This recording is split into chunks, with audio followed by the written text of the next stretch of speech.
வணக்கம். ஒரு வழியாக டிவிக்கே வின் பண்ணிட்டாங்க. சரி, முதல்ல ஒரு வாழ்த்துக்களை சொல்லிக்கலாம். கொஞ்ச நாள் கழிச்சு இதனால பேசிக்கலாம்னு நினச்சிட்டு இருக்கும்போது நேற்றுலேருந்து இன்ஸ்டாகிராம்குள்ளேயும் ஃபேஸ்புக்லேயும் போனால் ஒரே ட்ரோல்ஸ். நாம் தமிழர் கட்சியோட ஓட்டு இன்னும் இல்லையா, எப்போ அண்ணன் சீமானவர்களோட ஓட்டை என்ன போகிறீங்கன்னு ஒரே ட்ரோல்ஸாக போயிட்டுருக்கு. எண்ணிட்டாங்க 20 லட்சம் மானத்தமிழர்களோட ஓட்டு. சாராயத்துக்கு விலை போகாமல், திரை கவர்ச்சியில் இல்லாமல், திராவிட கவர்ச்சியில் இல்லாமல் 20 லட்சம் மானத்தமிழர்கள் ஓட்டு போட்டு நேற்றே அதை கவுண்டும் பண்ணி 4% தமிழ்நாட்டில் மானத்தமிழர்கள் இருக்காங்கன்னு சொல்லி நேற்றே ரிசல்ட்டும் வந்துருச்சு. எல்லாம் சரி, நீங்கள் இன்னும் சிஎம் ஆகிறதுக்கு இன்னும் 10 சீட்டு தேவையா? யார் கூட கூட்டணி போட்டு அந்த 10 சீட்டு வாங்க போகிறீங்க? தீய சக்தி திமுக கூட கூட்டணி போடுவீங்களா? போட மாட்டீங்க. இல்லை தூய சக்தியா, சாரி அது என்ன சக்தி, ஊழல் சக்தி அதிமுக கூட கூட்டணி போட போகிறீங்களா?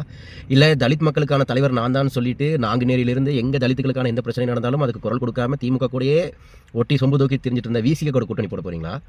இல்லை உழைக்கும் மக்களுக்கு நாங்கள் தான் பாதுகாப்பு, நாங்கள் தான் உழைப்பாளர்களுக்கெல்லாம் பாதுகாப்புன்னு சொல்லிட்டு துப்புரவு பணியாளர்கள்லேருந்து செவிலியர்கள்லேருந்து அரசு பணியாளர்கள் யார் எங்கே என்ன போராட்டம் நடத்தாலும் எதுவுமே பேசாமல் வாயை திறக்காமல் திமுக கூடயே ஒட்டிகிட்டே நின்றுருக்காங்களே கம்யூனிஸ்ட், அவங்களோட கூட்டணி போட போகிறீங்களா? இல்லை 1.5 லட்சம் தமிழர்களை கொண்டு குவிச்சுதே காங்கிரஸ் 5 சீட் வச்சிருக்காங்க, இப்போ அவங்களோட கூட்டணி கூட போகிறீங்களா? யார் கூட கூட்டணி போட போகிறீங்க? தம்பிங்களா, இங்கே பாலிடிக்ஸுங்கிறது ஒரு படம் ரிலீஸ் பண்ணி முதல் நாளில் 100 கோடி கலெக்ஷன் வந்துச்சுன்னு சொல்லி அடுத்த நாள் வேறு வேலையை பார்த்துட்டு போகிறதில்ல. இன்னும் 5 வருஷம் இன்னும் ஆட்சி செய்யணும். பார்ப்போம்.